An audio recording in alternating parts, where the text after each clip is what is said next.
Kuha yan ng CCTV sa isang basketball court sa Barangay Agdao, San Carlos, Pangasinan kung saan may paligan ng basketball. Maya-maya pa, bigla na lang nagkagulo ang mga manlalaro. Binugbog na pala ang 24 anyos sa player ng isang koponan. Pati lang taga-suporta nakisali rin sa gulo. Dahil sa dami na nambugbog, walang nagawa ang mga umawat. Aminado ang biktima na nagkainitan sila sa paglalaro ng basketball. Nakatakdang magharap ang biktima at mga nambugbog sa kanya. Ayon sa ina ng biktima, balak magsampa ng reklamo ng kanyang anak.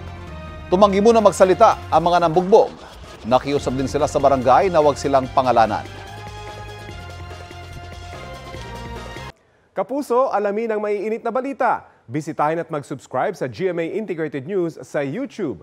Sa mga kapuso abroad, samahan nyo kami sa GMA Pinoy TV at sa www.gmanews.tv.